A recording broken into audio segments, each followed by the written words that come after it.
Hi guys, Chef Steve here. I am taking you guys along with me on an early spring foraging session here along the Grand River, as you can see behind me. Now this is early, it's near the end of April. We are coming into some prime season right now. We will have the morel mushrooms coming up shortly. We're going to have the Dryad Saddle, the pheasant back mushrooms coming up shortly. But right now it's a little early. We're just getting a couple of nice days like today right now, back to back. It's 14 degrees Celsius, sunny. And what do I expect to find today? Not much, but I have my eye out for some violets because I want to make some violet jelly. So some wild violets, and of course I am along one of my spots where typically in the spring I find my Dryad Saddle, and in the fall I find my Hypsizygus ulmarius, which is the elm oyster mushroom. The reason I bring those up is because when I'm in here foraging for those, I get stung by a lot of stinging nettles. So I'm going to pick a few of those. They're going to be delicious. I'll talk about how you can prepare those, and let's get going and see what we can find.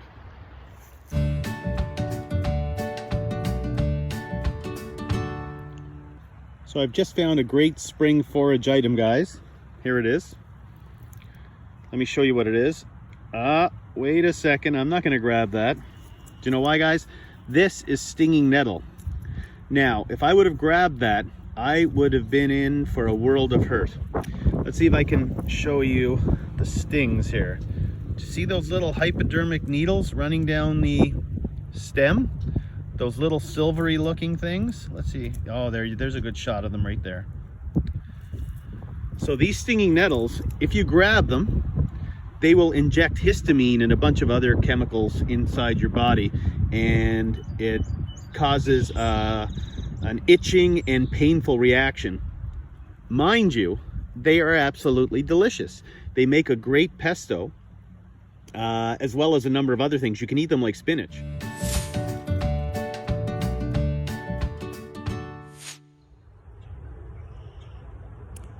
These things are horrific to touch, hence the gloves, but they're fantastic to eat. There's a couple of caveats that you need to know though, okay? Pick them with gloves, number one.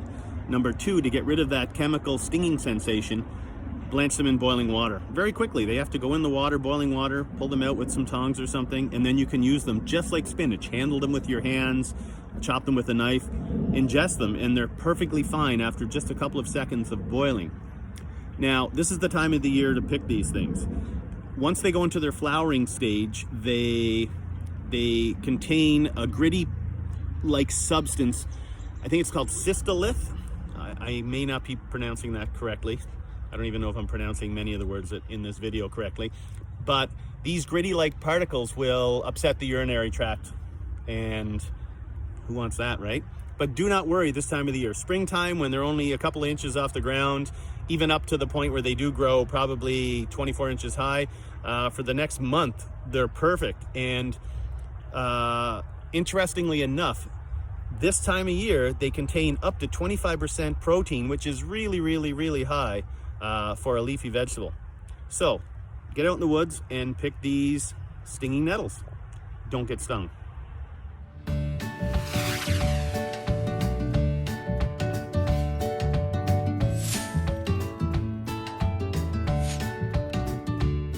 So here we go, guys. This is the common violet. And they are beautiful, they're delicious, they are sweet, they have a lovely floral scent to them. So the way I'm going to pick this, I'm just going to get in here.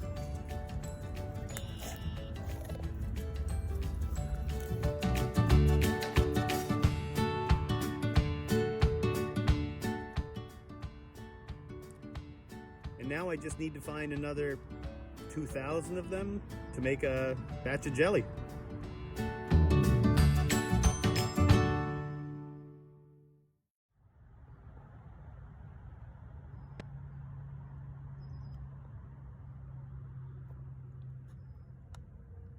Now, this is not something that I can forage right now, but it is actually one of my favorites.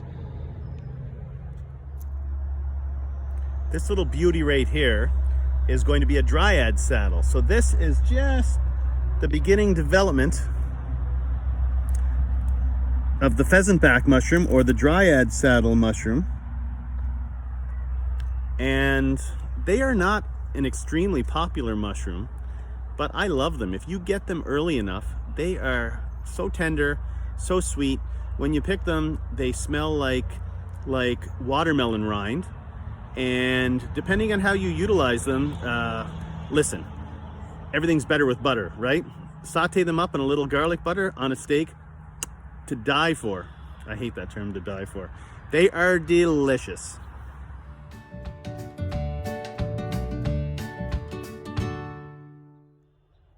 So I am now on part of the floodplain of the Grand River.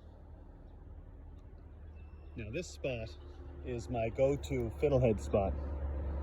You see all of these, each one of these little batches of about a dozen laid down pieces of grass. So in other words, thousands upon thousands of them. Well, they are fern plants. Now, let me show you. This is what they look like. These were the ferns from last year. And this is the plant itself. Let me find one that's, oh, here's a good one here. This one here is actually turning into fiddleheads. So that's a fiddlehead. I was expecting to pick fiddleheads probably by second week of May, but this one looks perfect. Now, the rest, the other thousands upon thousands, I do not see even poking their heads out yet. So I still suspect there's another week to go, but I think next week they're going to be perfect.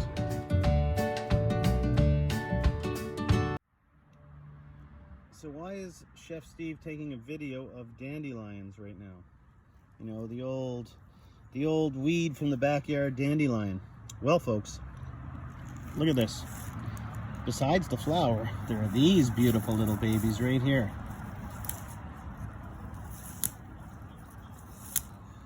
These are the dandelion leaves. Now, these dandelion leaves are, particularly this time of year, they're a very subtle green. They're very tender. I wouldn't consider them to be sweet. They have a taste to them kind of like arugula, so they have that touch of bitterness to them. And if you pick them right out in the woods, probably a little bit of sand as well. But delicious all the same. Take them home, wash them off, throw them in your salad. They're fantastic. Do not pick them off your lawn. We're here in Ontario. Everybody fertilizes their lawn here in Ontario, or wherever you're watching this from. If you fertilize your lawn, do not pick your dandelions. But if you walk in the woods and find dandelions, pick these things. They're all right. Better than all right.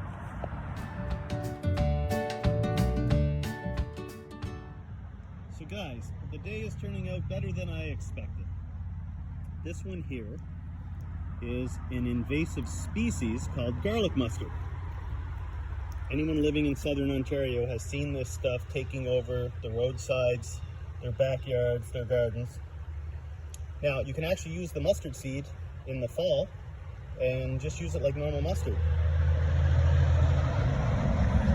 Right now, you can eat it. So, what does the garlic mustard taste like? They are so delicate this time of year. Like, this is actually ideal time to pick these plants. They get tougher as the season goes on. And when the seeds come out in the fall, they grow like little bean pods. You can pick tons of them. It doesn't make a lot, but shake them over a colander and then you'll get the seeds out of it, and you can make mustard out of it. Use it for different things, seasonings. But now you can actually cut them like this. Shockingly, this garlic mustard tastes a little garlicky, and they're very sweet. Much sweeter than the dandelions that we just had a little bit earlier. Remember when I found that 1 or 2 lone violets earlier on, and I said I needed to find another 1,000 or 2 to make my jelly? Wait till you see this. Violets galore. So folks, I have about a half an hour's worth of picking ahead of me here.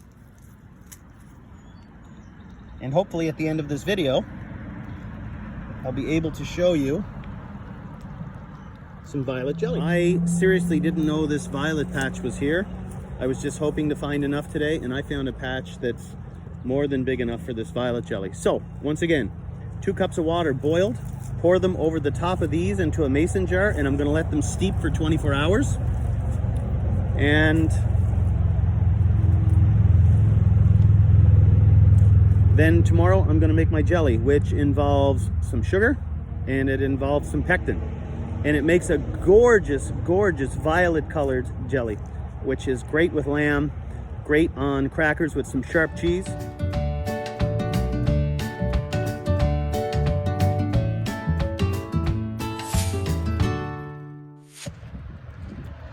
As I head out of the woods along the Grand River now, I have just been looking at some of the videos I've taken, and I must have pressed the wrong button, because the wild ramps that I found, I only took some pictures. So after this little blurb here, you're going to see some pictures of some lovely wild ramps.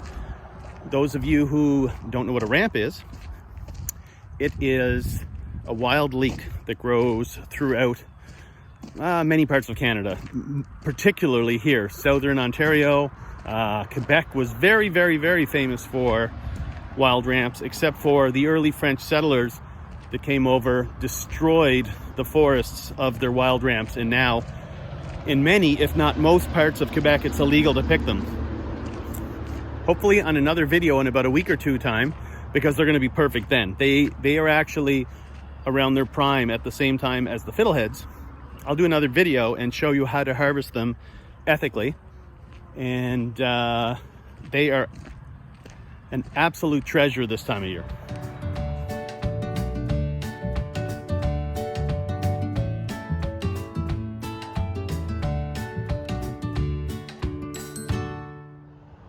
Thanks for joining me on my walk, my spring forage into the woods of southern Ontario. I encourage all of you to get out there yourselves and look for some of these things, and there's lots more. Buy a couple of books on foraging. If you haven't done it before, get a beginner foraging book. And there are lots of things like those violets and the fiddleheads, of course, that are easily recognizable, and you do not have to worry about picking something that may be poisonous, as you will see in future videos of mine where we go mushroom hunting. The good thing about getting out here and foraging is that you can social distance and feel like a good member of society, where you're not actually in a grocery store bumping elbows with other people. And the added benefit to going out and foraging and social distancing is that you can get away from your family that you've been sequestered with for, what is it now, about 6,000 years, I think it is, or something like that. Anyway, folks, I hope you had a good time, and look forward to some more videos. Bye.